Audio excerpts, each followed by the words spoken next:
It is the Rose Quartz Gemstone type hailing from the days of Medarot 9 on the 3DS. It is SPR01 Padparadsha, with a kit of Shoot Guard, Break, Laser, Sea Legs, and the leg ability of Generator, which grants the heater effect to self when charging Metaforce. Now, as a model available in Medarot S's permanent banners, this Gemstone type may not seem like too much at first glance, but is honestly a model I greatly recommend to any beginners that end up pulling her in their tutorial gacha. Not just for the fact that she has a very nice array of shooting skills to be had and put to good use, but a Shoot Guard effect on head also makes her a very solid defender type if she's not able to use combat properly.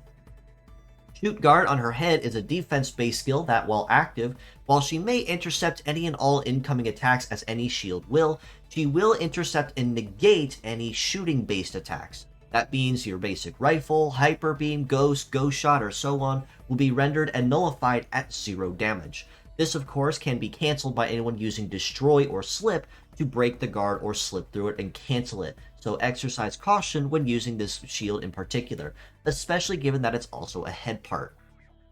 Break on the left arm is a gravity attribute skill, means it'll have a success modifier tied to Metaforce charge, but is also known even more so for its ability of heavy punish. That means when attacking a target and it has at least 2 or more heavy parts, they will certainly be feeling the pain with bonus punish damage, whereas if they're packing 1 or none, probably won't see too much aside from maybe an occasional crit.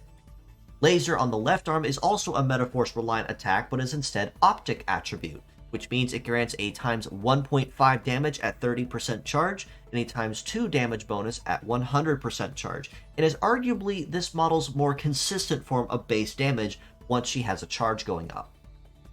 Sea Legs means that she will have relatively decent coverage across all terrains, not to say that she will have bad coverage, as Sea Legs are probably the 3rd best leg type all around in terms of leg terrain compatibility behind multiped and biped, but it still means she has some pretty solid specs coming at her disposal too. In the armor department, she is packing about 3750 for the head, about 3100 per arm, and the legs at 3700, means that the arms may not have too much armor, but between the head and the legs, she certainly has a pretty healthy HP pool there as well.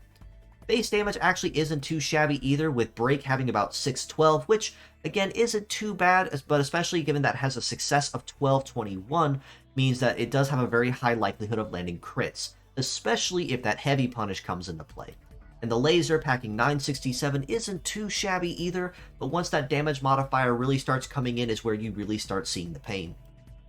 Leg stats are honestly really light, but also kind of expected and par for the course with C-based legs. A mobility of 627 is kind of in that mid-range of where you'd expect Sea Legs to be, but they are also packing a naturally high evade at about 1752. So she will be focusing and emphasizing very heavily on dodging or grazing attacks to keep her damage low.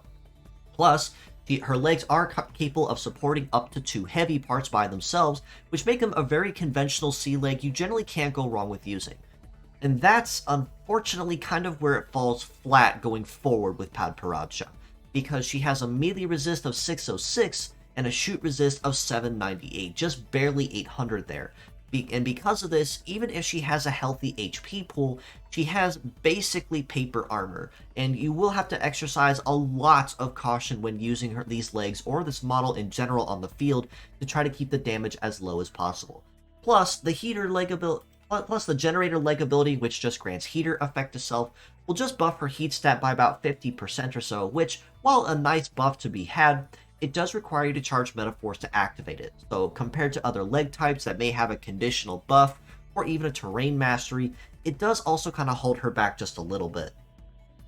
All this being said though, as a pure set score, I still do have to rate Padparadsha a pretty solid 6.5 out of 10, and depending on the situation, you could even rank her up at maybe a 7 out of 10. Because Break and Laser are both incredible shooting skills you can make use of, especially on female teams. And while Shoot Guard may have been changed with the 3.2 patch to intercept everything, it still is incredible for its use of being able to negate shooting attacks. While the legs you may not use super often, if being completely honest at all, the head and legs is most certainly where you're going to be seeing a lot of her potential.